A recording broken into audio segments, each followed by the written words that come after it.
അല്ല ഗൈസ്, അപ്പം ഞാനും എൻ്റെ ഒപ്പം പണിയെടുക്കുന്ന കുറച്ച് സാധന സാമഗ്രികളെല്ലാം കൂടിയിട്ട് കുറേ നാളായി ഒരു ട്രിപ്പ് പോകാൻ വേണ്ടിയിട്ട് പ്ലാൻ ചെയ്യുന്നേട്ടാ. അങ്ങനെ പല പല ഓണവും വിഷുവെല്ലാം കഴിഞ്ഞ് ഇപ്പാണ് നമുക്ക് അതിൻ്റെ സമയം എത്തിനി.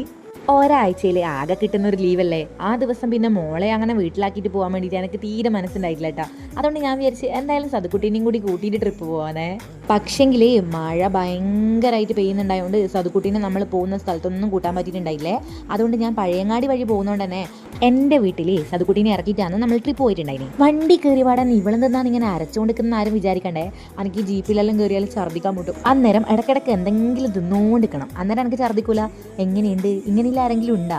ബഡ്ജറ്റ് ഫ്രണ്ട്ലി ആക്കാൻ വേണ്ടിയിട്ടാണ് നമ്മൾ ജീപ്പെല്ലാം പിടിച്ചിട്ട് പോയിട്ടുണ്ടായിന്. എൻ്റെ പടച്ചോനെ, പക്ഷെങ്കിൽ ഭയങ്കര ഛർദ്ദിക്കാൻ മുട്ടലായിരുന്നു കേട്ടോ എനിക്ക്. അങ്ങനെ നമ്മൾ ഫസ്റ്റ് സ്ഥലത്ത് എത്തിയിട്ടുണ്ടായിനെ. ഇത് കൗവായി ആണ് കേട്ടോ, പയ്യന്നൂർ തന്നെയുള്ള.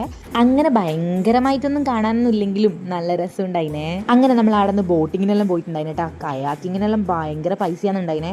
അതുകൊണ്ട് നമ്മൾ എല്ലാവരും കൂടിയിട്ട് ബോട്ടിങ്ങിന് പോയി. ഇവിടെ നിന്ന് നമ്മൾ ബോട്ടിൽ കയറിയിട്ട് എല്ലാവരും കൂടിയിട്ട് അപ്പുറത്തൊരു കടലുള്ള സ്ഥലമുണ്ട് കേട്ടോ. അതിന് നടുക്ക് കൊണ്ടുപോയി നമ്മളെ അവർ തട്ടും. അങ്ങനെ നമ്മൾ അവിടെ നിന്ന് കുറേ വീഡിയോയും ഫോട്ടോയും എടുത്തിട്ടാണ് വന്നിട്ടുണ്ടായിന്. നല്ല അടിപൊളി സ്ഥലമാണ് കേട്ടോ അത്.